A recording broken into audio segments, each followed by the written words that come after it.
Wake up with us every morning. We'll bring you news at its peak. Accurate and factual report. Morning Dew, where every sunrise begins with inspiration and fresh perspectives. Welcome back. We're sorry for that breach in breaking transmission. It was due to a breach in our source of power. But we're glad to have you back with us. And we are shifting to other areas of conversation because already Kira is in the studio. Yes. And I'm sure we have some entertainment gist. Welcome. Thank you very much. Kira of entertainment. Yes. Good to have you here, Kira. Good morning. So what do you have for us today? Well, a lot's happened in the last 24 hours. I just had to pick up quite the ones that I feel like they will be important to update you. You know, my depression. I need to be updated. Yes. All right. So today we will talk about numbers. We'll talk divorce, and we'll also talk fears and marriage.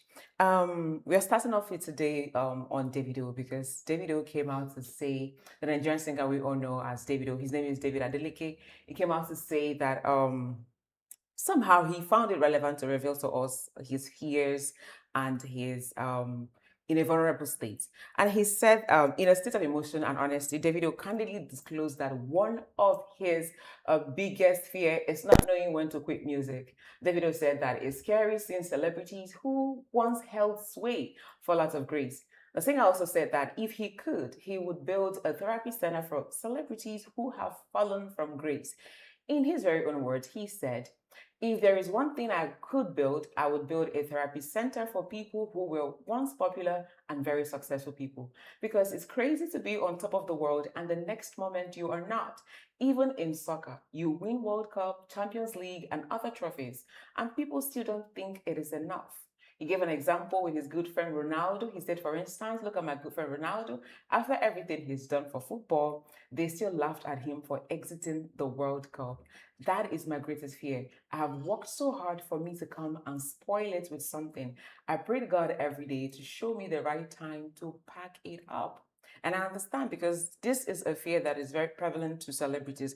Yeah. And we know that there are people we once knew before, but now they're no longer making the numbers. Yeah. You know, and we keep saying that even the ones that are here, a generation will come, it will be another set of people. In fact, we're already in that realm where we have the likes of Aristar, Rema, Ashake. These are people that now they are holding down the numbers. Before that, it was Two-Face, D-Band. Don Jazzy somehow is still in the picture because he kind of tapped into the young generation by being a music executive, right? We can date back to people like Shina Peters. I'm sure you were very young when he was playing. Let me just chip in here. Okay. Everything that has a beginning, supposedly should have an end. Mm-hmm. So why does somebody think that I will remain a star forever? I think it's planlessness. I don't think and so. then squandering what you have made, because there's something we call retiring to private life. Is that not so? Yes, So, and in retiring. because what he's saying is a situation where you were holding sway. It's not just holding sway into your performance.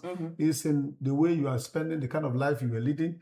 Now, when you retire to private life and you get broke, it's because you did not plan.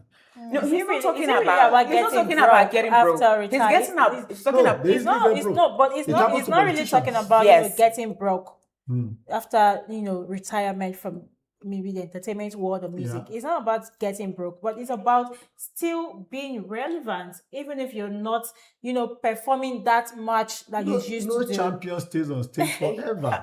The earlier you know it, the better. You start planning It's like towards we're it. here now. We are morning due.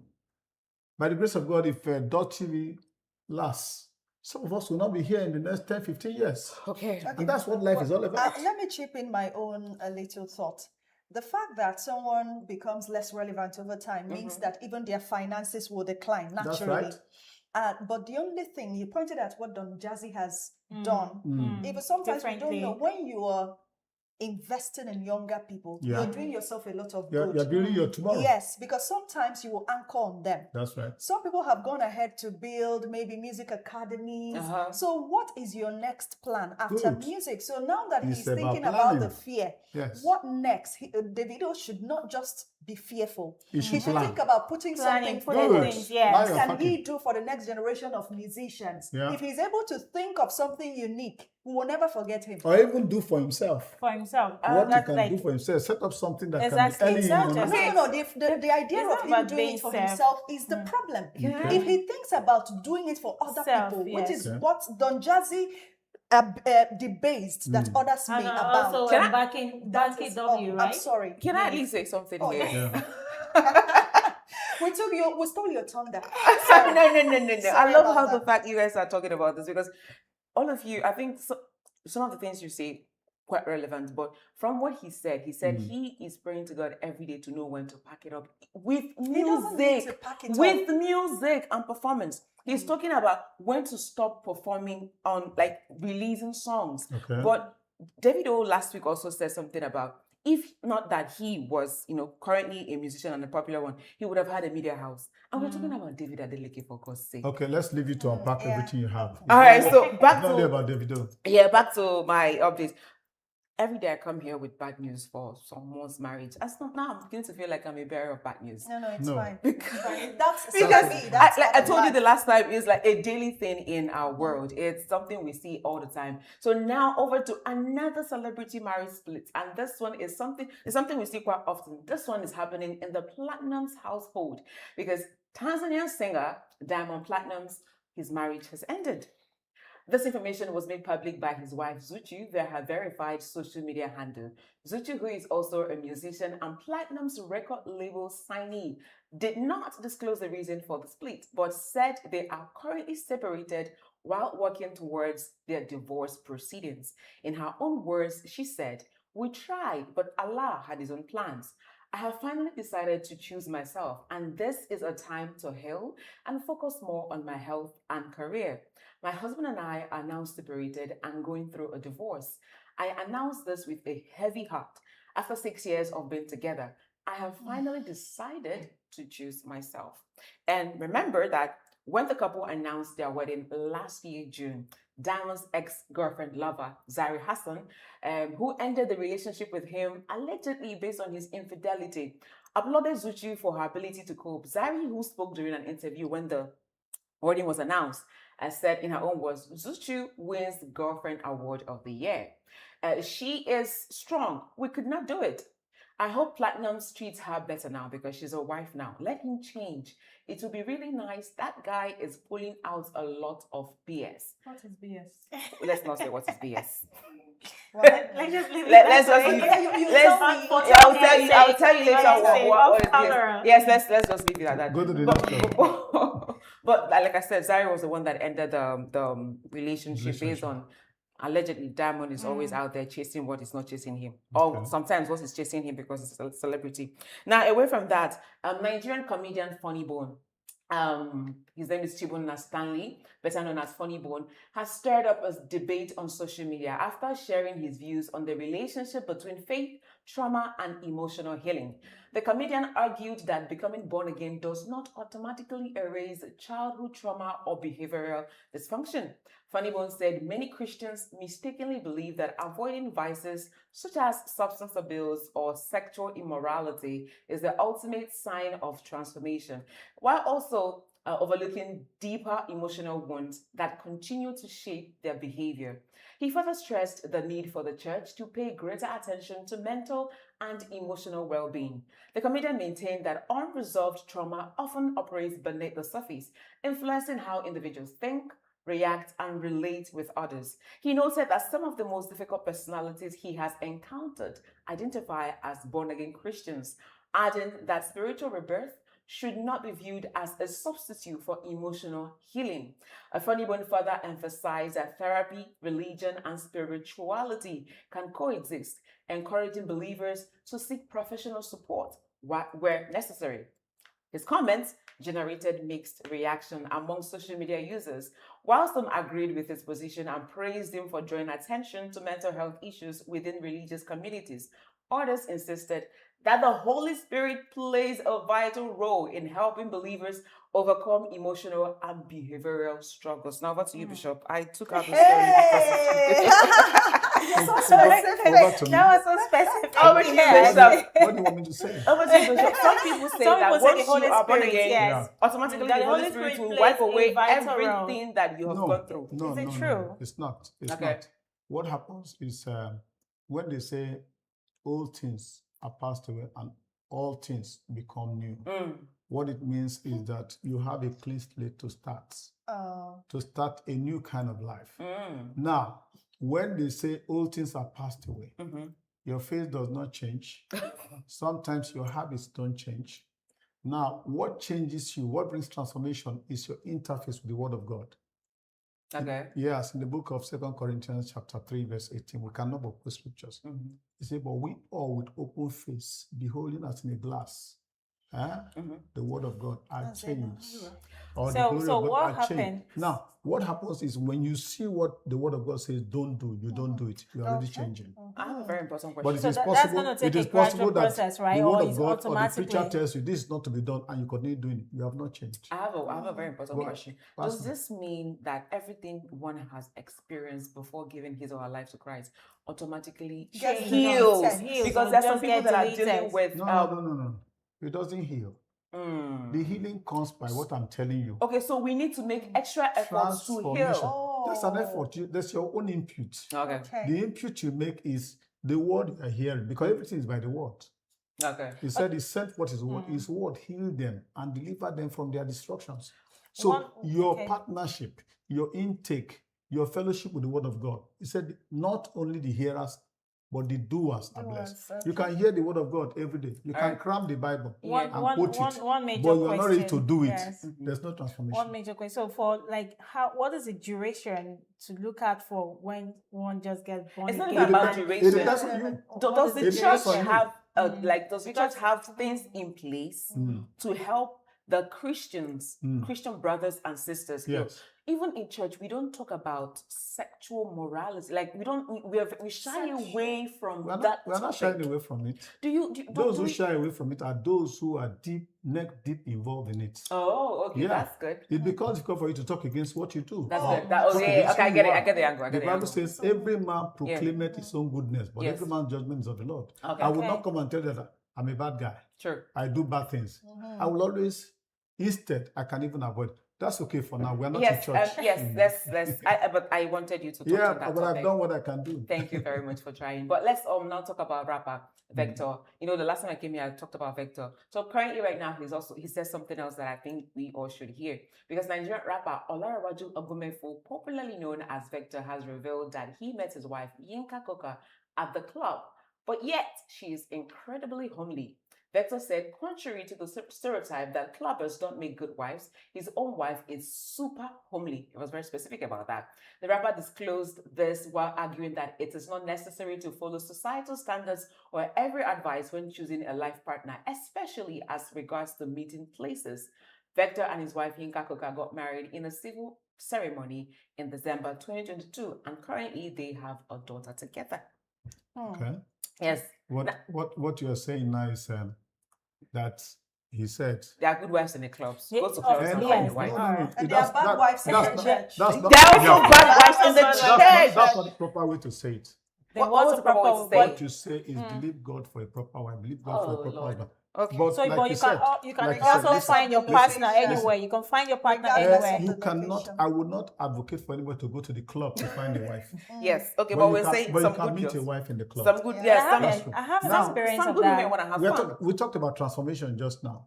Now, what brings about transformation is your values. There are some of us who were brought up in prime and proper homes. But when we get our little freedom, say we go to school, we just want to be a little bad girl. And then somebody might be judging you with that. But Who there made are the person a there are judge? values. I'm coming. There are values you have picked from home that you know that this is how I should behave when I get married. There are some girls who want to do something. I bet let me enjoy myself when I get married because I won't have time to do that. That's a mentality. And so you are judging that person that this is a club girl, this is a wayward girl. But when she gets married, she settles in. Now, everything depends on the individual. What do you want? Who are you? What do you want to be? That's how it is. There is no fixation about human beings. Where you met me today is not where you're likely to see me tomorrow. Exactly. That's how life is. If you know me today, you don't know me tomorrow. I've changed. Even if you know I've me even before. changed. You know me. Okay. Now let's talk. Can we talk numbers? All right. Numbers. Yeah, what's about numbers? Well, Spotify currently they've unveiled the latest monthly rankings for Africa, in terms of listenership, and Nigerians are making the top list. Once again, I'm proud of my countrymen. My countrymen. I mean, entertainment is always putting us out there in a good way. So let's start with. I curated top 10. That's the top 10 artists currently that are making the numbers in Nigeria. So I'm holding it down, and number one is Burna Boy, Mr. African Giant himself, with 51.1 million monthly listeners. Awesome. Right? And number two, Thames, who has established herself as one of Africa's leading voices, is standing tall with 37.7 million monthly listeners to her credit. Rema is at number three with 28.5 million listeners worldwide. And at number four, we have Ayra Starr, who has continued her rapid rise as one of Nigeria's biggest female music stars. Her energetic performances and hit songs have earned her 19 million monthly listeners on Spotify. And then at number five, we have Wizkid with 18.6 million listeners, which is crazy because it's our top three. Davido remains among Nigeria's biggest acts, but he is leading the charts with 11.1 million listeners monthly. And also known for his emotive and mental health-based songs, Omale is sitting pretty with 11.1 million listeners. And number eight, we have CK with 10.8 million listeners monthly on Spotify. And on number nine, we have Mr. Money, the club banger, who is also known as Ashake, currently on 8.4 million monthly listeners. Then at number 10, finally, is our own Back Outside singer Buju with 5.6 million listeners monthly. What's the What are the numbers? Monthly. Well, it means what it means for them more is that event organizers can now call on them, because if you're making the numbers, that means you're going to bring more fans that will buy the tickets. So you're going to headline our show. It means more money for you. So would they be earning from Spotify as well? Of course. Of course. Even Apple Music, YouTube, every streaming platform they are on, they earn from it as well. Awesome. This is away from the sponsorships, the deals, everything. Yes. I mean, these people are raking it. Where do they pay their taxes? To the Nigerian government. The last time Odumodu Black was in the news because he didn't pay. We want to thank you for coming. Remember the other day, the first lady was telling entertainers that they should be more socially responsible. That's why I had to ask about taxes, because if they are remitting taxes already. Private way of helping people. Yes, but calling on them to carry Nigeria's problem is, it's not. And I feel Burna Boy on his own path is actually doing his own. Yeah, Burna Boy is one silent helper that it's not like. Davido also is very popular with helping people. Last month, he gave somebody 15 million just for saying he loved him. Okay. Wow. Okay, one person. Just one person. One person, 15 million. On X. Is there a second person? And I'm here loving him with my heart. It's not seeing. Sorry. He will see you one day. Sorry. I'm sure Dott TV will do something good for you. Davido will watch you and then do something for you. Thank you, Kira, for coming. Yeah, and for spicing up our program. We continue with Morning Dew when we come back.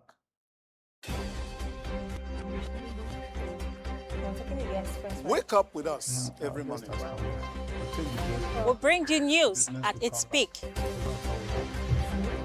Accurate and factual report. Morning Dew, where every sunrise begins with inspiration and fresh perspectives. Where is the man?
of Asaba, where the street tells the stories every single day.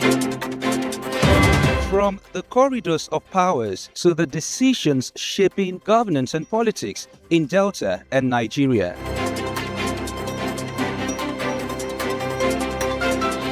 From traders counting every naira to families battling rising costs and uncertain times.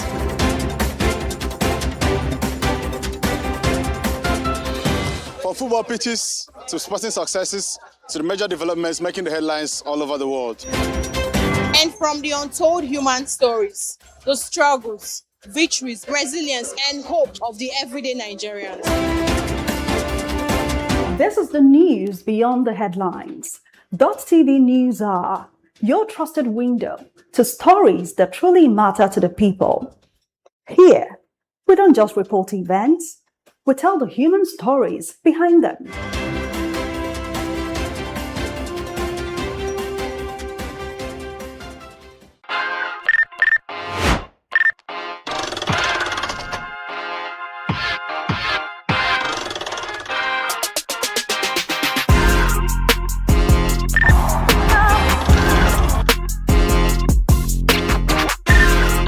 Dott Entertainment, your weekly dose of pure fun, airing every Monday to Friday, 2 p.m. to 3 p.m., Saturdays, 10 p.m. to 11 p.m., only on Dott TV.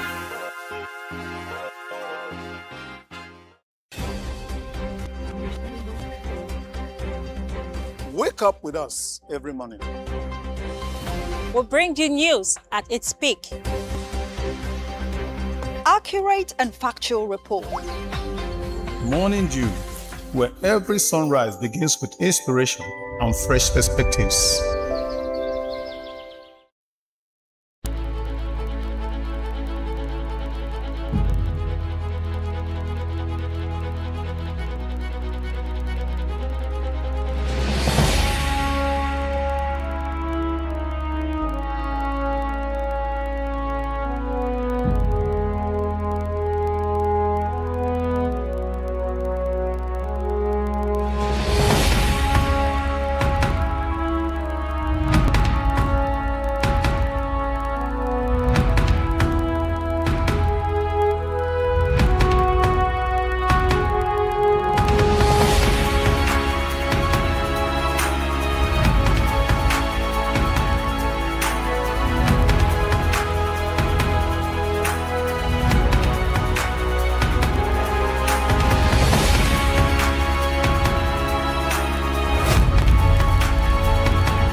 We impose extra burden on the masses. I feel your pain. Only humility will lead us to unity, and unity will lead us to peace. Go to the market and sell your products.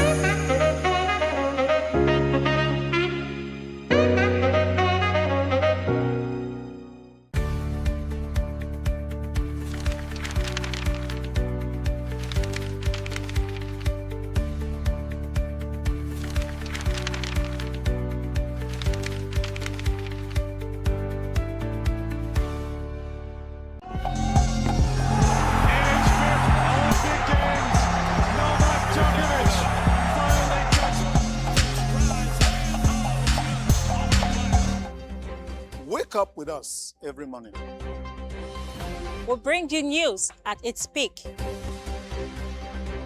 Accurate and factual report. Morning Dew, where every sunrise begins with inspiration and fresh perspectives. Hello there, welcome back. And of course, we are shifting to an area.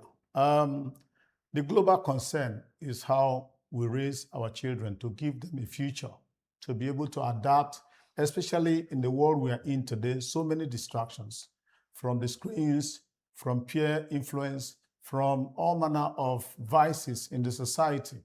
In the midst of this, a woman, an ebullient woman, has taken it upon herself, apart from her professional inclination, to do advocacy on child upbringing.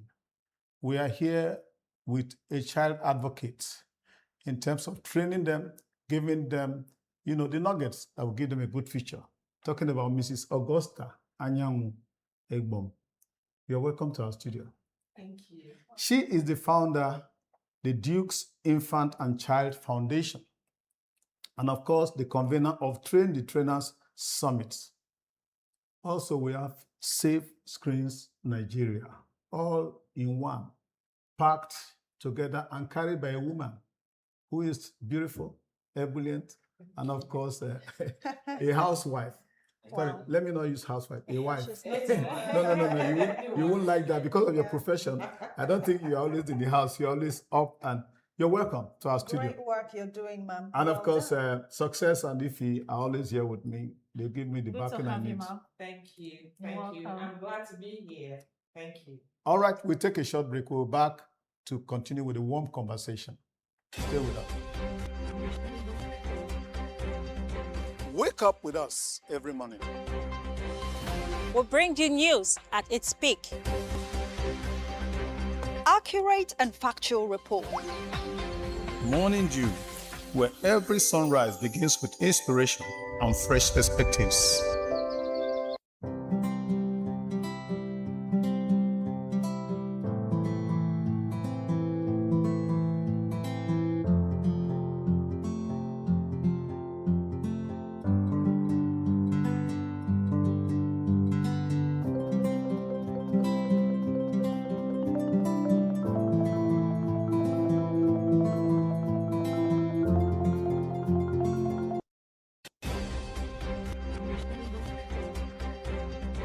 Wake up with us every morning. We'll bring you news at its peak. Accurate and factual report. Morning Dew, where every sunrise begins with inspiration and fresh perspectives. Welcome back again. Madam, we're here with you.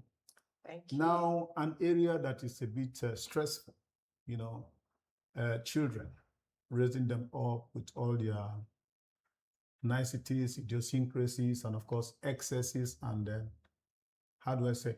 It's a foolishness is bound in the heart of the child, but the rod of correction. But you don't look like somebody who can flog a child. What inspired you into advocacy for children? Let's start from there.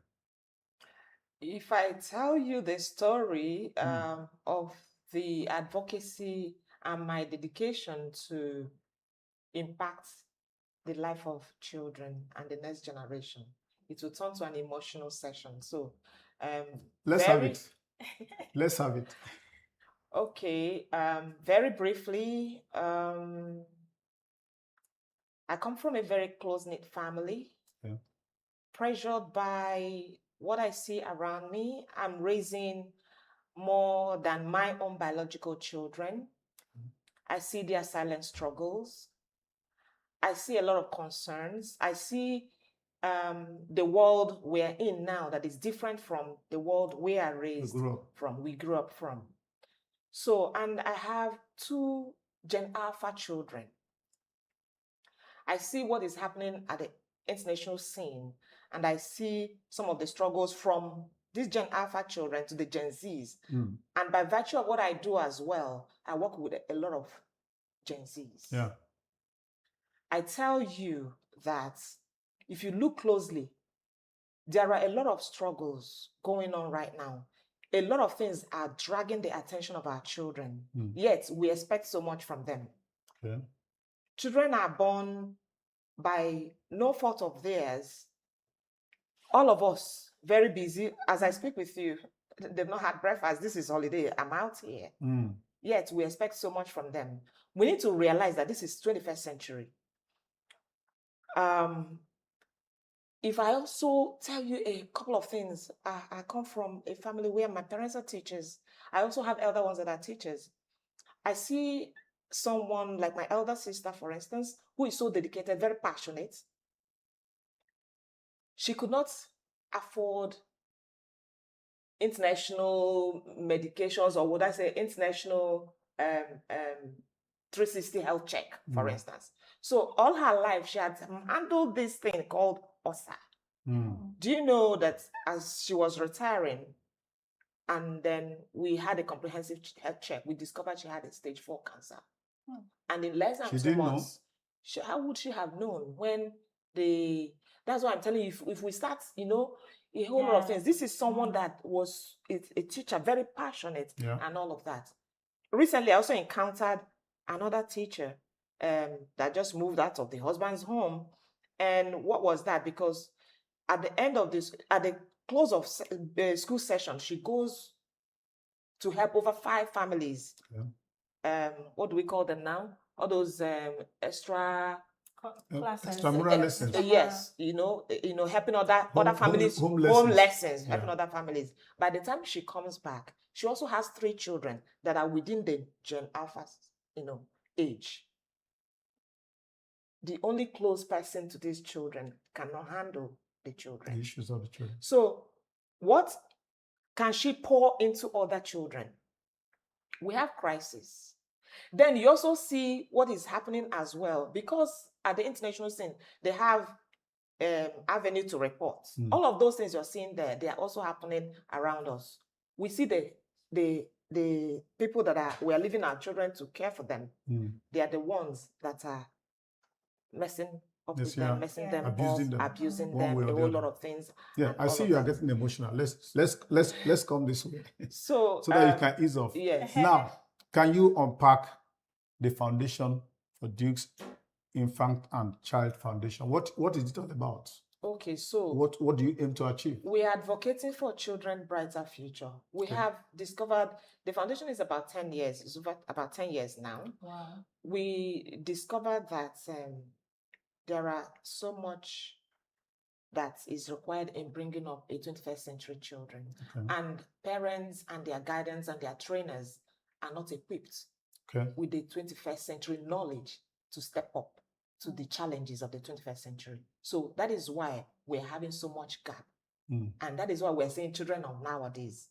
And we're saying... and we're not doing anything about it. Yes, because this gap from the foundational age, from the foundational cycle, from the foundational time of the child, from the home upbringing to the school age, preschool, and all of that, is what is causing the issues where you have children at the young age taking to drugs, doing all sorts of vices, get rich quick syndrome, boys can now use their sisters for rituals, doing all sorts of things that are unprintable.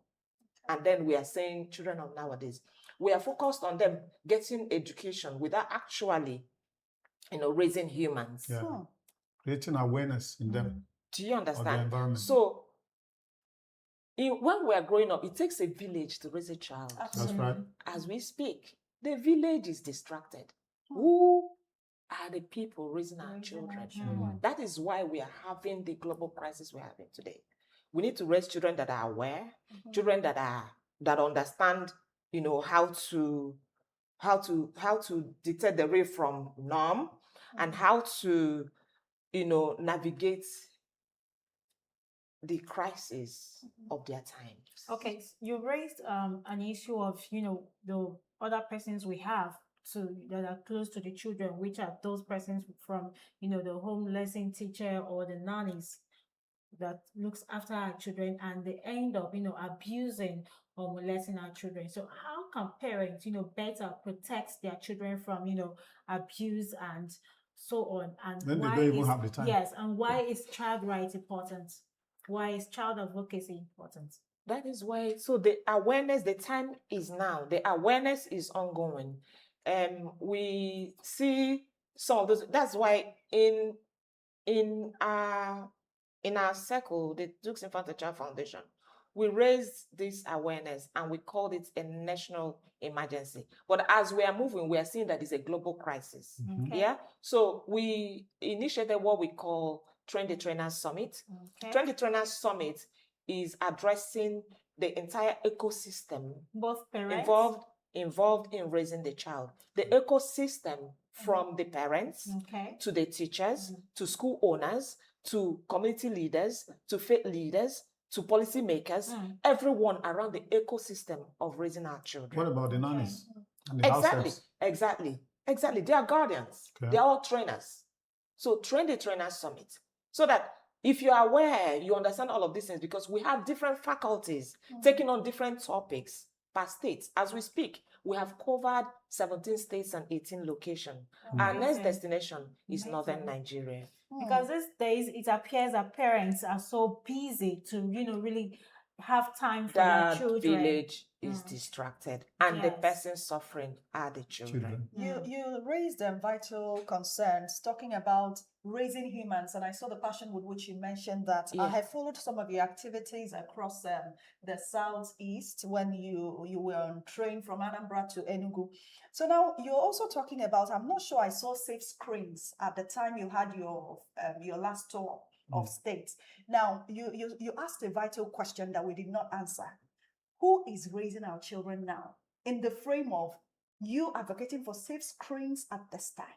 Good. So now, across the states, across every location, we have a dedicated topic called Get Digital. Awesome. Okay. We know that the parents are not equipped. Some of them don't even know how to, activate. We're not native. We're not native to Thank you. To and then internet. The children are versatile. Are the internet natives? They are the digital natives. Yeah. By virtue of the time they were born into. Do you understand? Yes. So how can you, if you give a child of 2 years, if you see the way they are scrolling and all of that, so something is lighting up in their hands. Something is teaching them before the parents. And when you take away the phone, they cry. Do you understand? So every location we have gone to, we have special faculties, specialized in these areas, telling them details. You need to watch some of the programs state by state. Get Digital is very critical session or topic in all of our summit sessions. Yeah. So we said we have to, because when I got one of the faculties to help me put through family safety in all my gadgets, as a mother that have young children, I have to put it in my own gadget and then the gadgets they use as well. It took me more than 7 hours to complete all of this. So I now knew that, the compressed session for us telling families get digital is not enough. So we have to, from the Safeguardians initiative, digital safeguarding, we have to craft the Safe Screens Nigeria and dedicated a faculty member to make sure we drag it down, we drill it down. Do you understand? So it's like a step down session from Train the Trainers Summit. So what advice will you want to give for children that are, familiar with social media? Or even phones first. Their guardians first need to lock it down. Okay. Get knowledge, get digital before they hand them over. Okay. It's like handing a child a car key before teaching them how to drive. Right. Okay. So we first gave them phone without teaching them how to navigate the internet, how to navigate social media, and all of that. We need to reverse all of those. Security check to some of those. Now, what is the possible way of putting a security check in the phone that you give to your child? And then at what age do you think the child is mature enough? Yes, it's to have have you can see what countries are doing, the UK, the Norway, the Asian countries, Canada, everywhere. Yeah. Everybody is becoming aware. Yes. Some are saying, from 16 years and above. Some are saying from 15 years and above. So within that bracket, yet we have our 1 month, 2 months, 1 year olds, scrolling in our homes. Do you understand? So Safe Screen Nigeria is a free virtual session. And we need to start these holidays so that parents will not go and how do I put it? Watered down. Distort. Do you understand the efforts of some of the teachers? At least in the 17 states we have impacted so far. We'll not go and water down the little efforts we have made so far. So we need to start drilling it down to make it free and virtual so that all of the community around the trainers that we have trained can be able to connect and get more, including the parents, and get more knowledge on how to even handle, and be able to make the screen safe. And then lock it down, limit with what your you give them access to. With your exposure, because that's part of my question. What age or what should be done? What should have been done before a phone is given to a child or a child is permitted to have a phone? There are a lot of family safety measures on the devices, because we also have children tablets. Yeah. Those things you're calling children tablets. If you go to YouTube Kids yourself, I am sure you will not allow your children to be having those, unsupervised. So what to do? That is what we're saying. Lock it down. What Go do you mean, and do what do you mean lock it down? There are a lot of family safety features you can use. Can you tell us? Okay, for instance, I have this family safety. If my son picks up his laptop because he's doing a couple of education, he's 10. By the way. And he has a laptop. Oh yes, because he does virtual Jesuit trainings. He has a lot of Boys Leadership Academy trainings and all of that. We are trying to equip them because I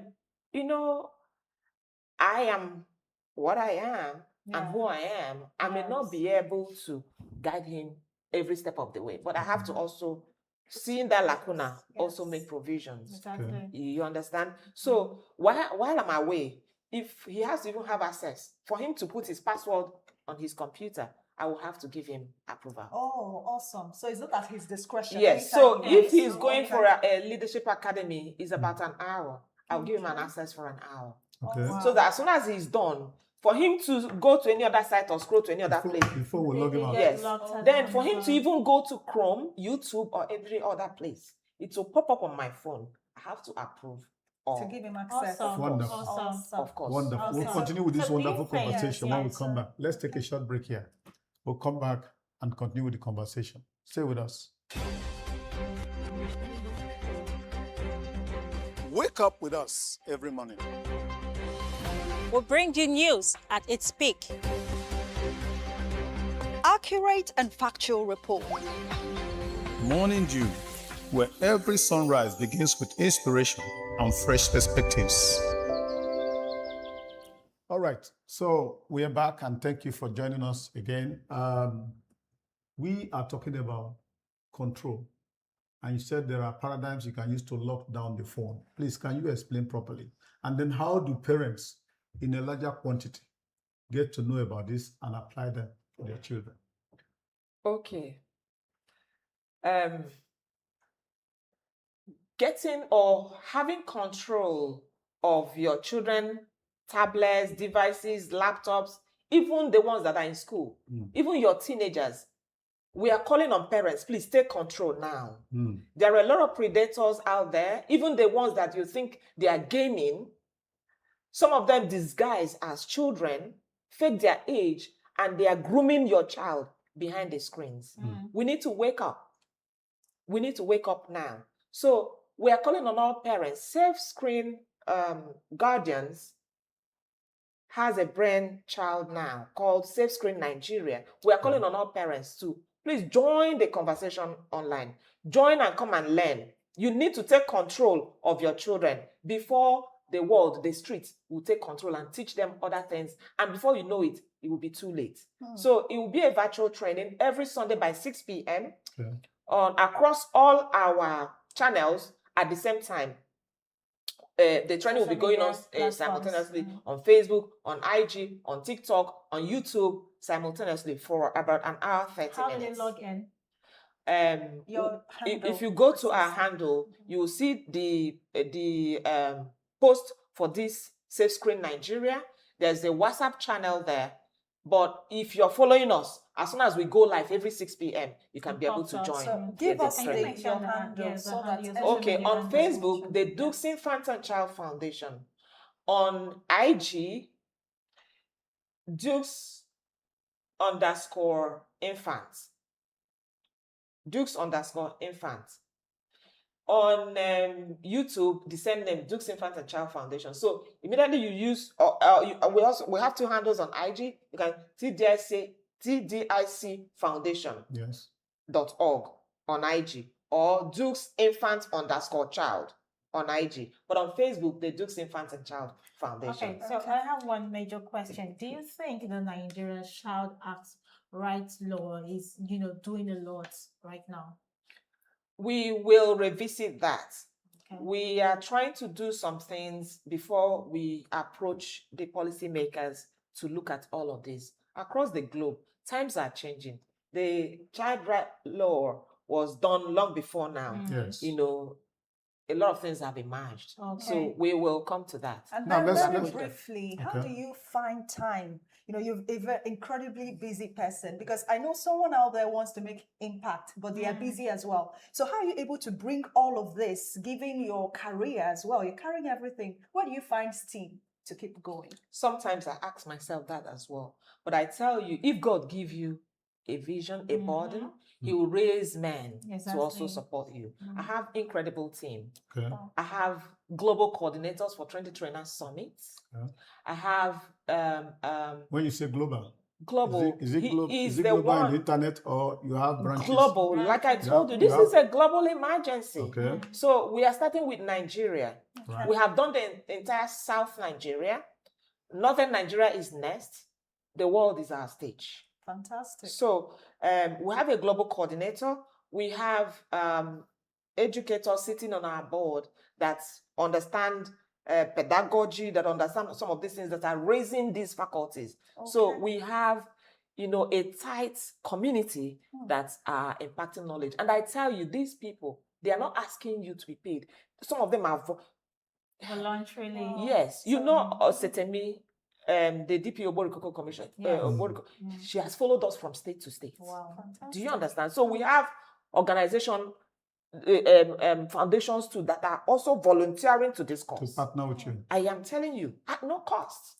Well, I think you even did if a even if you vital say they one. partner with you at no cost to move to places. No, well, And at then- no cost, I mean, as in, Where- nobody will be like, oh, how Yes. much are you going What to are give you me? paying What's your or what are source you of giving funding? to us? Logistics. for your logistics at least. You also know that we fly and all that. Even though they are coming to us at no cost, of course you will give them honorarium. Of Very course. well. Do That's you what we're understand? saying. And then you cannot converge per state. We have minimum of 1,000 people.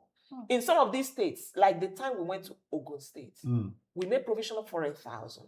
We saw crowd that is more than Kano and Sokoto elections. So how do you get your funding? That's my concern. How are you funded? That is part of the miracle. Okay. Between me and my very close friends, we don't have one access to public sector fund or government funding. We've never had. So between just me and my very close friends. That's Now, how we what get you're friends. doing, have you received any partnership or interference from government? Not yet, at all. If government decides to partner with you, would you be open to? That would be awesome. That would be awesome. So right now, we actually call it, because the logistics for the North is going to take a different dimension. That's it. For security reasons, you understand? But we also have to say very big thank you to NOA, the Nigerian Orientation Agency. National Orientation Thank you Agency. so much, because NOA have dedicated themselves to mobilizing the target audience from state to state. Fantastic. Okay, so Now, this thing you do, because we know behind the camera that you're a banker. Yes. Now, as a banker at your level, where do you squeeze time to do this? Is it when you are on leave, or how? And have you had any issue in the office because of what you're doing? I come from an institution that love giving back. You understand? So most times, if you check some of those calendars, we schedule them either during the holidays, weekends, and all of that. And when that's why I told you that God will give you men to also support you run the vision. When it has to do with work days, I have one of our trustee members, Uche Mono, represent me across the states. Awesome. Yeah. So you have a support. I have A support solid system. support from Solid support family, system. from work, and Thank from you. colleagues and Thank friends. you. Fantastic. So how can ordinary citizens, contribute in protecting child's vulnerability? As an ordinary citizen, we need to go back to community parenting. Awesome. As we speak, we need to go back to community parenting. Mm, It's a global very emergency, important. not only in Nigeria, across the globe. Okay. Yeah, very so important. yes. How very does that important. work when you try to correct a child and the mother says, "Leave my child for me"? Do your part. Hmm. Do your part. I should still correct the child. Yes, Because do your part. And get a reward from the parents. It doesn't matter. Do your part. Right now, So the we- awareness yes. is on. We need to keep, telling them that we need to that's why we're doing train the trainers I'm sure as I live here, you would have gotten something. Exactly. Yeah. Thank you. We have. So right now we have cases whereby parents follow their children to school and query some school proprietors and teachers. teachers that why should your teacher flog my child this way and all that. So how do we really handle that in trying to bring up children in the right form? Okay. The Bible said, train a child in the way they should go. Proverbs 22 verse 6. Yeah. So that when they grow up, they will not depart from it. The Bible also said that spare the rod, right? And spoil spoil the child. child. It did not say flog the child. Okay. You understand? When What situation... is the rod now? The rod, there are it means proper guidance. Okay. But when occasion calls for it, Yeah. you may apply Okay. the rod. Mm. They did not say, you understand what I'm saying? So a lot of this thing has a lot of interpretations across the globe. Cross-board. Some countries now are introducing a little bit of capital punishment when the need arises. Do you understand? So, but it will not, will not remove the guardian part of it, because if you guided the child right, you will not need the You cane. don't need to flog. So that biblical directive, train the child in the way they should go. The question we should be asking right now across the world is, as parents, as guardians, you too, you're a guardian, have we been able to train this child in the way they should go before you start raising your cane? Have you done your bit? Is the cane not part of guiding the child in the way it should go?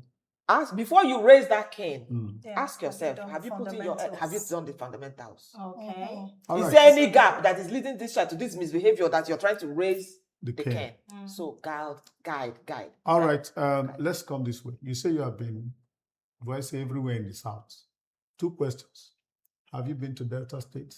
Oh yeah. What did you do in Delta State? And then what's your next destination? Okay, so the Trendy Trainers Summit flagged off in Delta by virtue of the fact that I live in Delta here. Okay. So Delta State benefited the most from our summit, because Delta is the only state where we had 2 locations for the summit. Okay. That is why we have today 17 states and 18 locations, because we had the flag off session hold in Asaba and Warri, and we Awesome. had massive crowd. In fact, we had trainers sit in the hall from morning till 6 p.m. and nobody left. For how many days? Amazing. Yes. Was it a 1 day? It was a 1-day training. Okay. And then Warri the next day. So Saturday, 15th of November and 16th of November 2025 in Warri. Okay, Yeah. so now So how would you where's rate your your next destination? impact? She has not told us her next okay. destination. Okay, our next Then- destination is Northern Nigeria. Like she said Yeah. earlier. So before that, we're also planning a very big one because we feel Lagos is Nigeria. That's the only state left in the south. So because Lagos will be like a very massive, we need to make sure that the impact of the audience is as wide as we can, because we see Lagos as Nigeria. So our calendar for the next destination is out. We have Abuja, we have Lagos, we have the 17 states in the Okay. north. 10 years of the 18 Duke's states Infant and Child Foundation, 18 locations, 17 states so far. What's the impact? How can you equate Assess what the has impact. gone on so far? And, how does it make you feel? Oh my. That's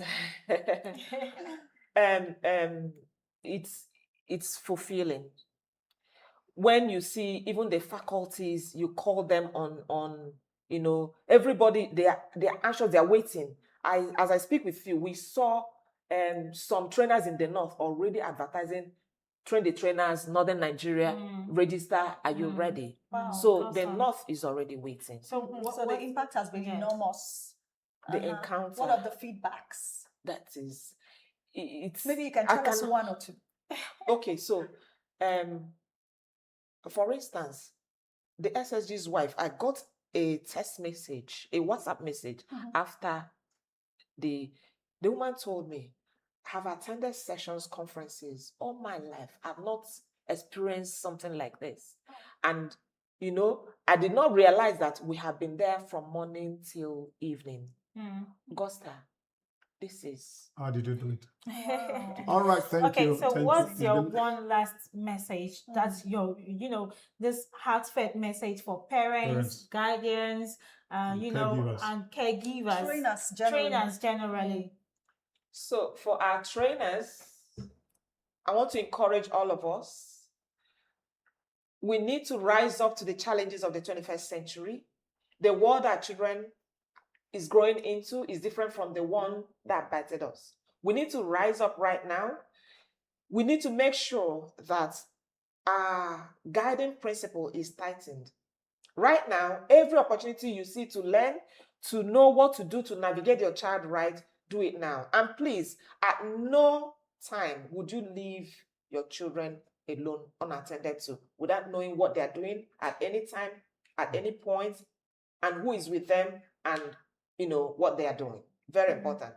That is very demanding. Yes, that we should take parenting from the seriously. parents Parenting needs to who are change. looking for how to The eat a direction living needs to change. Oh, in yes. this time. And getting digital is no longer an option. Yeah. Everyone needs to get digital right now. Well, viewer, that's where we're going to end it on this conversation. We have been with a woman who is ebullient, glib, and of course passionate about what she's doing, talking about the founder of the Duke's Infant and Child Foundation, of course, convener of the Train the Trainers Summit, and of the Safe Screen Nigeria, Mrs. Augusta Anyanwu Ebo. Thank you for coming. Thank you and so then much. the Lord strengthen you in what you're doing Amen. and give you all the help that you need. Amen. Well, Financially and the partnerships you need for Northern Nigeria plus the security. We need it now. Yes. Thank we you. need all the Thank partnerships. you, we viewer, can for get. staying with us. Thank We'll you. continue with other things when we come back. Thank you. Wake up with us every morning. We'll bring you news at its peak. Accurate and factual report. Morning Dew, where every sunrise begins with inspiration and fresh perspectives.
Of Asaba, where the street tells the stories every single day.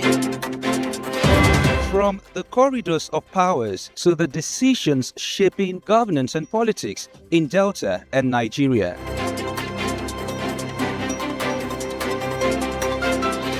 From traders counting every naira to families battling rising costs and uncertain times.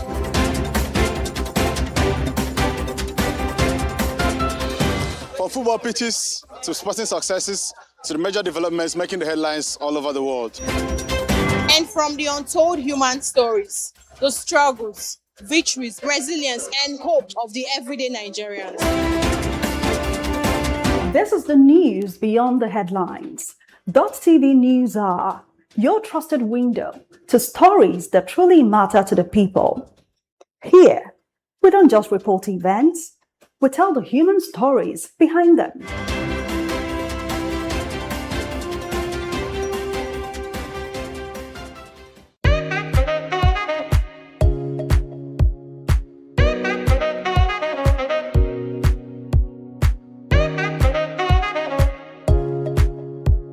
We impose extra burden on the masses. I feel your pain. Only humility will lead us to unity, and unity will lead us to peace. Go to the market and sell your products.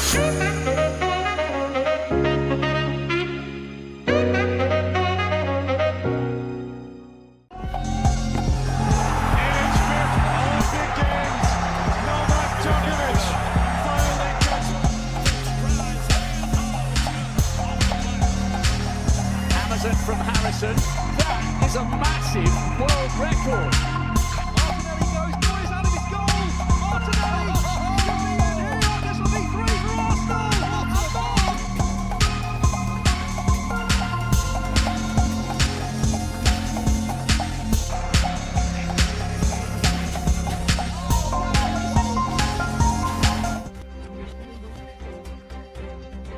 Wake up with us every morning.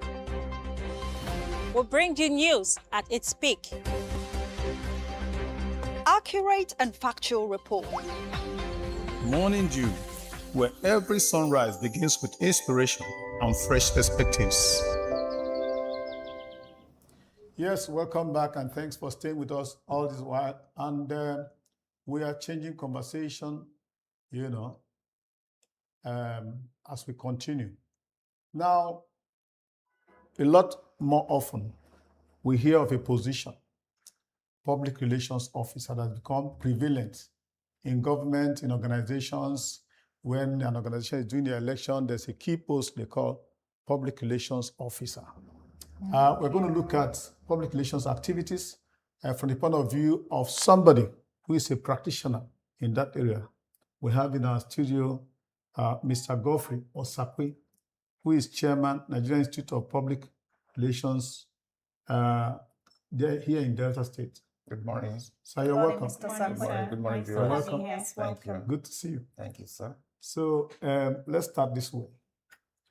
Public relations officer. Public relations officer. Most people understand it in that simplistic way. Who is the public relations officer? Well, thank you again. Public relation, before I can come to telling you who public relation officer, we need to understand what public relation is once again. Okay. Last time I gave you two definitions of public relation. One from the Mexican definition, which says it's the social sciences and arts of analyzing trend, predicting their consequences, counseling organizational leaders, and implementing planned program of action, which will benefit both the organization and that of the public. Why we have the IPR. That's a long one. Yes.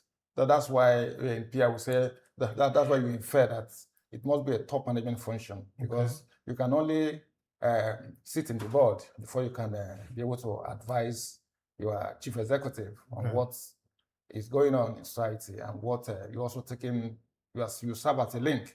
Why the IPR definition, which is London, said it's a deliberate, planned, and sustained effort to establish and maintain mutual understanding between you and your external public. So it is not just a tea party. It must be intentional. That's why we say PR must be proactive. It is not reactionary. And oftentimes, some people feel that it's only when you have issue that you remember PR. No, we are not like a fire brigade that can be called in at any time to douse the conflagration of public opinion. So PR is a strategic management function that builds trust, promotes ethical behavior, and also responsible communication. So it is not it's not an option in today's evolving world. It's a strategic approach, and it has become imperative. So a PR officer, coming to what your question you had, is one who be able to manage the affairs of himself, because you can't give what you don't have. That's right. And also manage the affairs of your organization. It's about relationship management. No nation or no person, everybody wants to be respected. You don't want to be disrespected. According to Jack Welch, one of the most influential CEO, he said nobody can pull you down without your express permission. So PR will help you build your brand reputation, and you maintain that brand equity. So that's basically the Now, before I allow my colleagues comment, you people brand yourself as institutes. Yes. And when we hear the word institute, where our mind goes academic. Are you an organization? Are you an academic institution? Yes, like I said earlier before, Nigerian Public Relation started in 1963. Okay. And then in 1990, we were chartered by law, Decree 16. Now, the laws of the Federal Republic of Nigeria, Cap 114, laws of the Federal Republic of Nigeria, which give the mandate to the Institute of Nigerian Public Relation to regulate the practice and set ethical standard of public relation. And if you are practicing and you are not certified, you are as good as committing quackery, and the law criminalizes it. If you are found, you are going to jail. The institute is there. We have an institute. We have examination modules where people who are also in university, who maybe those who are studying mass communication, they also do it pari passu with their academic work. Yeah. We also have some members whose discipline is not communication related. So we have an institute, we have a certificate, we issue certificate and diploma. And the diploma of NIPR is equivalent to a degree in university, which most universities use it for their PGD. And from there you go for your master's. And it will interest you to know that we have also elevated our drive towards promoting good governance. We have a university that is ongoing now. It's called University of Leadership and Public Relations. Where is it? It's in Nasarawa State. Okay. So the government of Nasarawa graciously, because prior to now, at least some of the states were approached, and we only got the buy-in from the government of Nasarawa. They gave us a vast expanse of land. As I speak, the universities are almost like 70% ongoing. So we issue certificates, we issue diploma, and once the university is completed, we issue degree. And like I said earlier, before you become a member of the institute, you must be communication related. You must have a communication related certificate. Then outside that, once you have it, you approach us, you apply. We have chapters across the states of the Federation, including FCT. And once you apply, you will be vetted, your credentials will be screened, and then you'll be invited for induction. Then outside that, you have a degree in history, law, or whatever, but you find yourself or you're interested in joining the profession. There's a window, like I said earlier, which is called masterclass. It's like a training, 3 days intensive training. Okay, so this brings us to this question that how do PRO professionals handle misinformation like fake news and public criticism, and what are the strategies that are most effective during a public relations crisis? Yes, your question is very, very right. In fact, it's even in alignment with our team, because tomorrow is Thursday, July 16.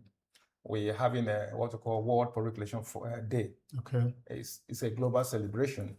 Incidentally, the celebration was started by a communication practitioner in Nigeria, who is called Ayeni Adekunle. And today, the world will be celebrating PR.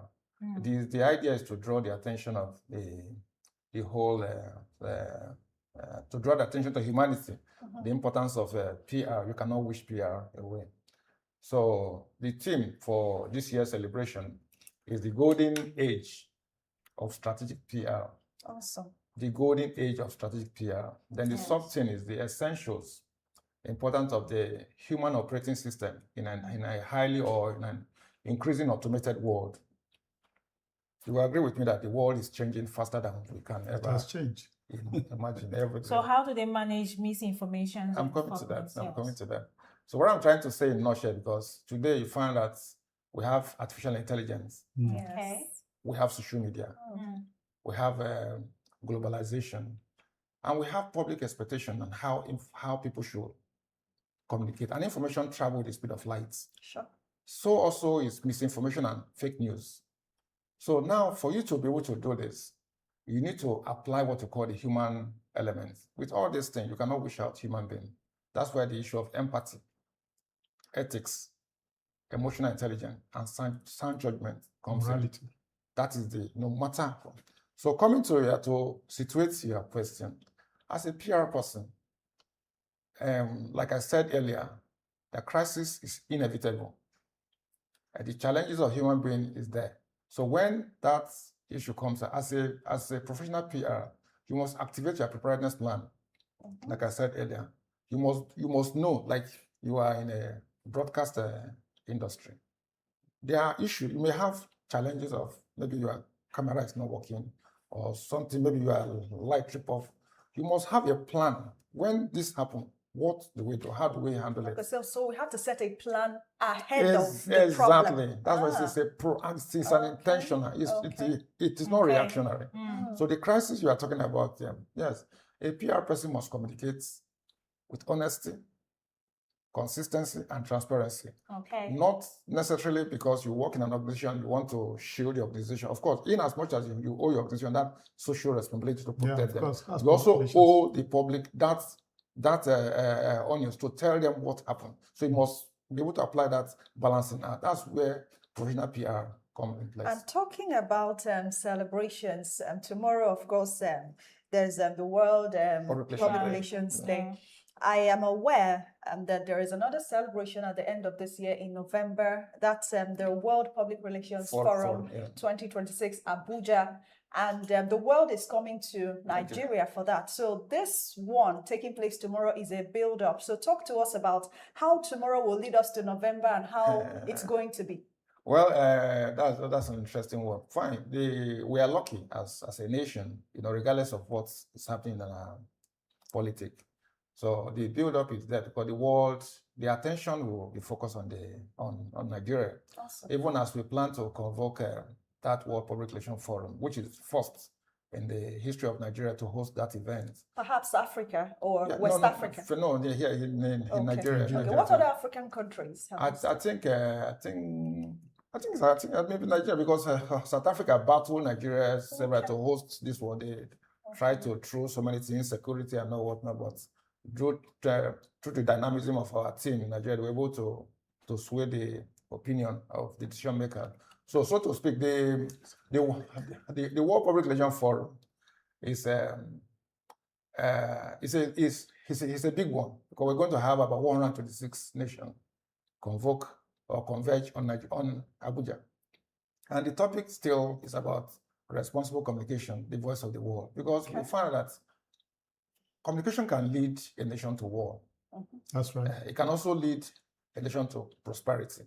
And we found out that we've had so many misinformation and fake news. So the build-up you are talking about, the focus is on World Environment Day, which is celebrated across the nations of the world. And inferring that a Nigerian also started this, and we are hosting the World Public Relations for the first time in the history of our nation. And the president of the nation also will be there to declare this thing open. Yes, in addition to other nations' presidents who will be coming to for keynote address. So the whole thing is a win-win for the whole thing. The whole idea is a win-win for Nigeria, where we'll be able to expand and also showcase those things that distinct us as a people. Because it's not only bad news that make Nigeria. Nigeria is blessed. In those days, we used to have these morals where people, unlike other climes, where you say people no respect for elders. But because of the globalization, we seem to be losing but we still have some values that distinct us, from others, that stood us out, among community of nations. So we are going to showcase that. And it's even good that all the governors in Delta in Nigeria have been approached because we're going to have African experience, whereby all the states will be able to showcase their investment opportunities to the world. We have their cultural Cultural displays, have their food cuisine. So it's big. It's a big PR event, which I pray that most of the states in Nigeria are already keen in, and I pray that our state government to will be able to key into and be able to showcase now that they're hosting investment and economic summit. It's another way to also alleviate it, because people would go. Yes. So that's just it. All right, we'll go on a short break now. We'll continue with our conversation on public relations activities in Nigeria when we come back. Stay with us. Wake up with us every morning. We'll bring you news at its peak. Accurate and factual report. Morning Dew, where every sunrise begins with inspiration and fresh perspectives. Yes, welcome back. We continue with our guest, Mr. Godfrey Osakwe. Now, most of the times when organizations appoint or include a public relations officer in their setup, the idea is to launder the image. That's his primary assignment, to launder the image of the organization. Now, most of the times, the things that happen, the issues that come up, tend to put the organization in bad light. To what extent does that put a burden on the public relations officer? And how does it strike a balance? Can it be approved by its organization? Well, thank you again. I will not key into that word launder. The major reason why corporate PR persons are in organization is to be able to build that mutual understanding, to be able to manage the image of the organization, build their brand reputation, and get the buy-in. You agree with me that trust has become the new currency of the world. And reputation has also become one of the most valuable assets for any organization. And so PR or whoever is saddled with that job, a professional PR, will be there to build and sustain trust and reputation. And that trust is what the public will buy in. They will vote and they will protect.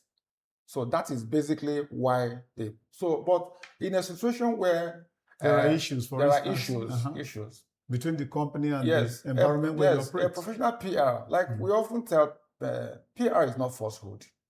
PR is truth, told at all times, to build and maintain mutual understanding.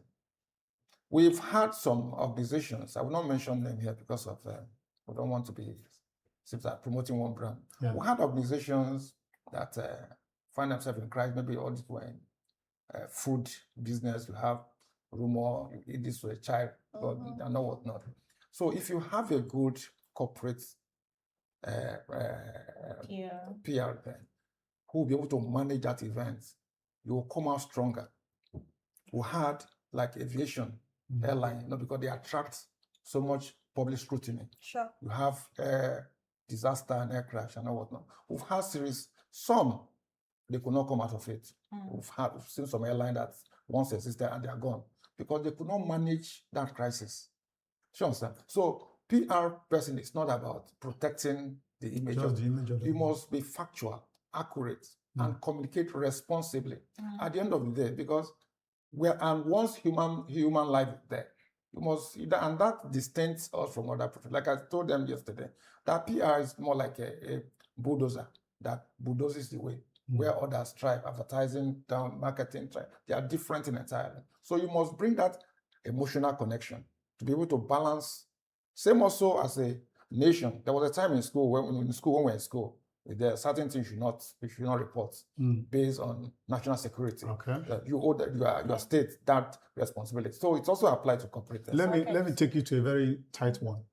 Let's take, for instance, oil company operating in an environment, and then there's a spill. And then, of course, the community, they're agitating, you have spoiled our environment and all that. And your company just says, go and calm them down. Just say something to them. And then you go and talk. At the end of the day, they say you didn't speak well, and they sack you. What does the organization do for such a person? It's not even a difficult. In fact, that's where PR as a cell. This oil, but we've had it. There was a time in Niger Delta, you see oil company closing and all. Yes. So they said good business is socially responsible, and socially responsible is good business. We've had the former president of NIPR, who is from Shell, a big corporate. What I'm trying to say in nutshell that an oil company also attracts oil industry attracts scrutiny. So a PR person must be top notch to be able to balance. They what to call corporate social responsibility, and they also want to have community social responsibility. You must be able to identify with the community and follow through. When the reason why we have crisis is when you try to hide facts, you must be truthful. Of course, in an oil setting, you know that this thing will happen. That's what we call in that's what I'm saying. It's not the PR person that hides fact. It's the company that hides fact. So how does the PR person operate in that environment? It's the PR person that speaks for the company.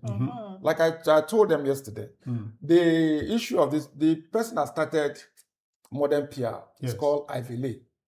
That he made that famous declaration of principle when we have that derailment in Pennsylvania, where the management tried to hide. He told them, our job is not a secret press bureau. Everything we do is done in the open. You must be factual. Me as a person, if I find myself and I want to say it the way it is, and the management I will tell the whole world and I will quit the job. A PR that knows the job must be able to hold his own. Now you have answered my question. You just mentioned one part of the PRO responsible, which is being factual. Can you tell us? Yes. Can you tell us other core responsibilities of a PR person in both public and private sector? Yes, the PR has a role. Like I said, it's all encompassing, including promoting good governance. Good governance. Now we're talking about 2027 elections. Yes, we are talking about election. We are talking about promotion of good governance, even health. Public relations, investment opportunity, espouse it, because the PR must showcase. That's why I use that word, the bulldozer. It bulldozes for others to try. You must clear the way. Without it, I said it last time that you must be intentional. That nations of the world that excel, those Western will see America with all their challenges. Every one of us want to run to US because they have imbibed the principles of the PR. If we have a PR in every sector, things will naturally take its place. I, of course, know that we cannot conclude this conversation without talking of politics, because we know that's what's in the air. You mentioned some advanced countries who are thriving on PR regardless of their challenges. How would you rate the Nigerian scenario?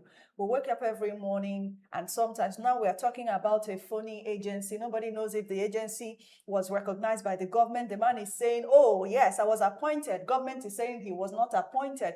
So aggregate all of this and tell us in PR terms where Nigeria stands in terms of countries that have thrived on effective public relations. Truth be told, I will rate Nigeria 2 to 10 because the fact remains that they're what we call reputational capital. We don't have it as a nation. You just mentioned for a phony agency. There's just another crisis that just brewing up over 80 something billion again, involving the same person. And at the end of the day, you see some of the spokesperson of the government, managers of information relations. Officers for government. Well, no. Are they not PR for government? Some of them are not, because sometimes you find out that because journalism, once somebody can write, you think he can manage a complete. No, that's why you need to have the round peg in the round hole. So the fact remains that Nigeria will still have a very long way to go. Like I said earlier, Nigeria, because there's this agency or group that was set up by institute, because it affects us as human beings. If you travel abroad and you go with your green passport, you see, I've had cause to challenge somebody in New Jersey, where you say, all Nigerians are thieves. And I said, no, it's you that is thief. Exactly. Because you to criminalize over It's 200 stereotype. No, it's wrong. So what I'm saying that, but in as much as we have this, our governments are not helping us because there are certain things you hear that will tingles you because as if they are not even bothered about that representational capital. When will NIPR All clamp right. down on practitioners? No, we can't. Clamp down on practitioners, starting from those from the presidency. Those in the presidency, because a NIPR can see them on the screen telling Nigerians what is not realistic. Yes, so yes. when will NIPR start clamping down on them, starting from the top? Yes, your question is very, very apt. You're going to be brief on that. Yes, we have a law and there's a team set up and it's headed by a brigadier, a retired brigadier. Awesome. The fact remains that even now as I speak, before the appointment of Commissioner for Information in Delta State, I wrote to the governor. Yes. Reminding them that there's need that person who is going to must be a certified member of NIPR. Okay. That's Charles Nyago is a certified member of NIPR. Okay. And once that was that, we sent a letter commending him for following the law. So that laws are there. But it's very important for people sometimes because PR is not about being antagonistic. We use what we call moral suasion. Moral suasion. All right, we'll continue this conversation next time. Thank you. Thank you very much, Mr. Godfrey Osakwe, for coming and then throwing light on the activities of public Congratulations relations ahead of tomorrow's officers. event. Now, your event tomorrow, we want to believe that you know what to do to partner with government or for government to partner with you. Right, that's where we end the conversation. Stay with us. Bye. We'll still be with you on Morning Dew. Wake up with us every morning. We'll bring you news at its peak. Accurate and factual report. Morning Dew, where every sunrise begins with inspiration and fresh perspectives.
Of Asaba, where the street tells the stories every single day.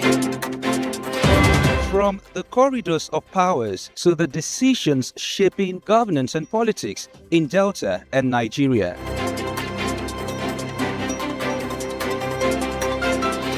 From traders counting every naira to families battling rising costs and uncertain times.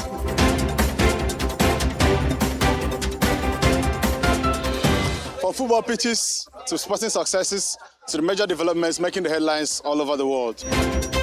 And from the untold human stories, the struggles, victories, resilience, and hope of the everyday Nigerians. This is the news beyond the headlines. Dott TV News are your trusted window to stories that truly matter to the people. Here, we don't just report events, we tell the human stories behind them.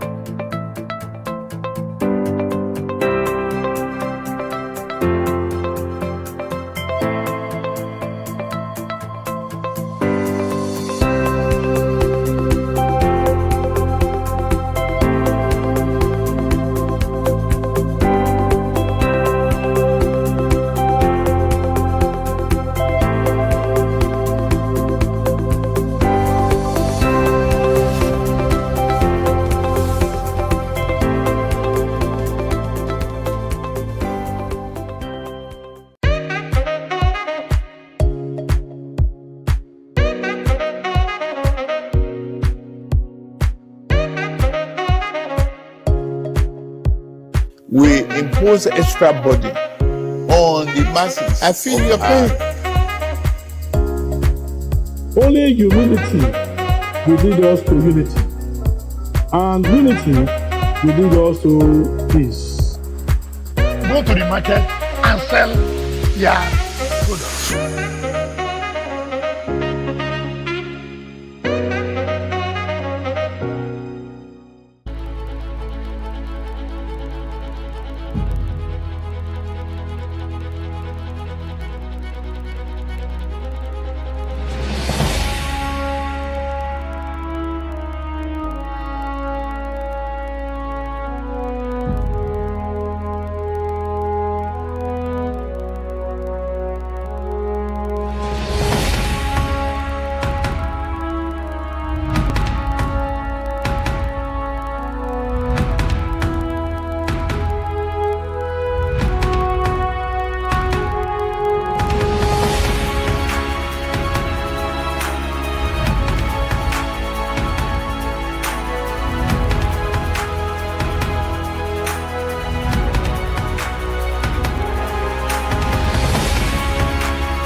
Wake up with us every morning. We'll bring you news at its peak.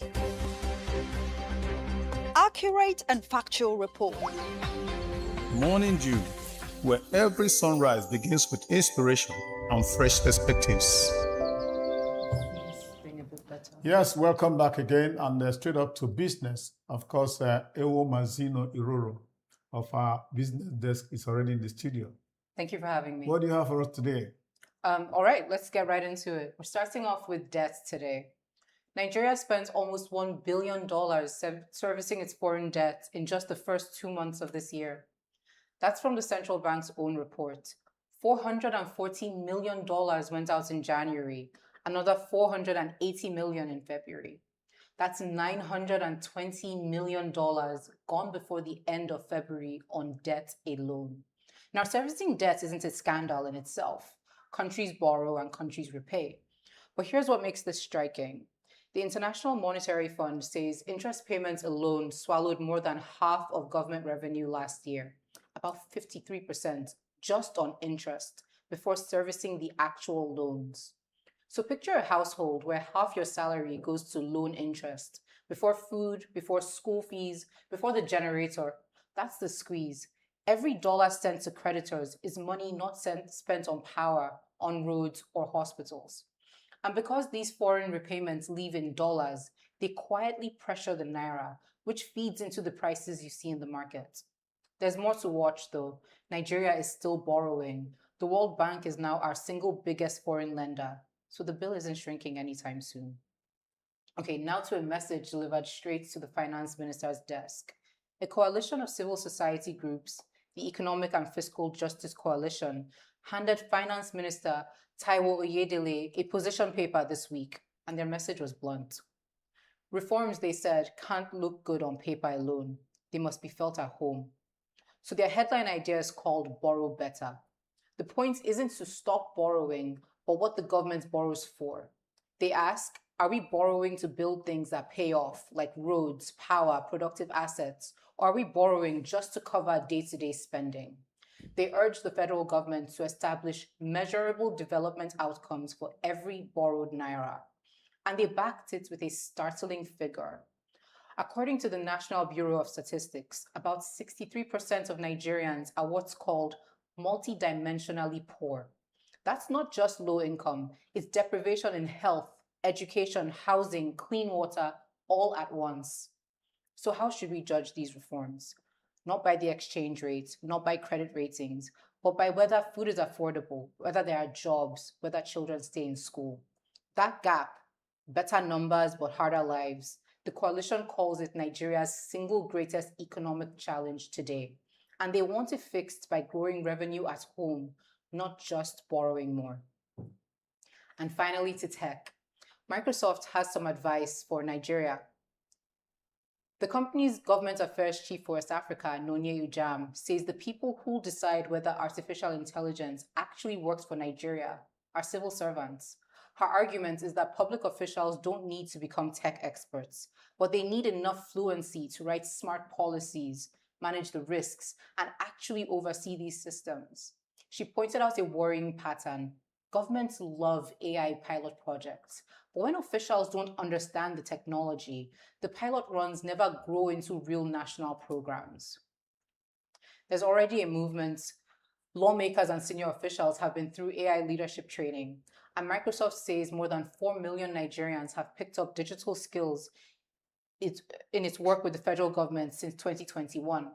This is important because the public sector that understands technology delivers services faster and gives investors the confidence to put money into Nigeria's digital economy.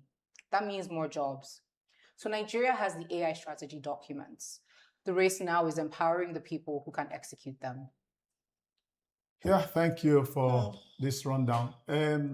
This AI thing, from what you put out there, that means it's positive. It's paying off. So what Microsoft is saying is that they've trained government officials. That's what I'm saying. So it's paying off. We haven't executed it yet. Yes, Okay. Yeah. It's all right. Because if when you civil say servants are AI, most of the time, people are afraid of what is coming out now, cloning somebody's voice to do something that sometimes creates confusion in society. So there are some worrying developments from AI. Okay. I guess that's also why Microsoft is talking about focusing on those who need it for government work. Okay. Yes. That is civil servants. How do you focus now? It's out there. Yes, that's what they are saying. Everybody- That everybody has access having to more it. trainings, Okay, like to having train more those trainings, people. yes, to Yes, train if they government are trained officials, to do or government civil work servants, yes. and to utilize AI, Okay. that's a positive aspect of what Okay. AI can do. Okay. Okay. Yeah, so we hope that we see more outcomes from that. Now, Yes, our absolutely. indebtedness as a nation, you know, Yes. it's green what you painted there, but it's not you.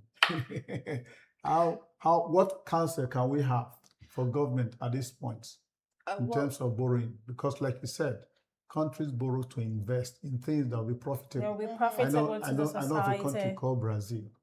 All perhaps they're the highest borrower, but if you go to Brazil today, you hardly can call it a third world country because the level of infrastructure, the level of investment in human capital development. And here we are borrowing every day, and we're getting poorer by the statistics. And we're not even having visible, or visible or tangible things to point it to. So what Exactly. Yes. Yeah. So these are the issues. What the IMF is pointing out is that we've spent roughly 53.9% of our revenue, of our total revenue, Servicing debt. on just the interest for the debt, yes. not even the principal. Okay. But we're in a tricky spot, Nigeria, because we have reportedly 34 to 35 trillion naira projected in revenue for 2026, but we plan to spend 58 trillion. So there's a shortfall of about 24 trillion naira that has to be covered by debt. And it's not just external debt, we also have internal debt. But there's also a record that Tinubu is setting right now. We have borrowed about $11 billion from the World Bank in the first 3 years of Tinubu's administration. The first 3 years of Buhari's administration, we borrowed $5.6 billion. Yeah. And in total, he borrowed about 15 billion from the World Bank. So On the Tinubu, whole. in 8 years. He has broken records. But Tinubu has gotten to 11 billion in just 3 years. 3 years. Yes. And we're also going into debt with the UAE. We're going into debt. We have a lot of debt, internal and external. With China. We have a lot with China. All right, thank you, So Zino. it's time for us to borrow better. Thank That's you, the Zino. hashtag. Thank you, Zino, I think for we got coming. a hashtag. And of course, Borrow better. let me talk to my ladies. What do you take away from our today's outing? Borrow better. Borrow better. Yes, Exactly. borrow Borrow better. Let's have Success. tangible results for everything. Every single reason we have to borrow, we should have a tangible result. And also, going to the discussion we had with Mrs. Augusta for, the child advocacy. Yeah. It is every parent's caregiver, guardian responsibility, to look out for the child's well-being. Know what your child is doing at every given time. You don't really need to stay too far away from your children. Here now. How do I know your my child. child is doing? That's what she said. Like, It's go a tall digital, order. go global, go digital. It's all All right. right. So For that me, is it. we need to care more for our National Youth Service personnel, talking about youth corps. That's what we call them for short. Many of them are posted to places where they are not familiar with. And of course, some of them are left roaming, no accommodation. They struggle. Some of them, their parents still keep struggling to keep them going while they are on youth service. Something has to be done. If you are requesting for a copper, make sure you have provisions for his care and well-being. That's how we want to end Morning Dew for this day. Tomorrow is another day. Join us and keep watching our programs on Dott Television. Bye for now. Wake up with us every morning. We'll bring you news at its peak. Accurate and factual report. Morning Dew, where every sunrise begins with inspiration and fresh perspectives.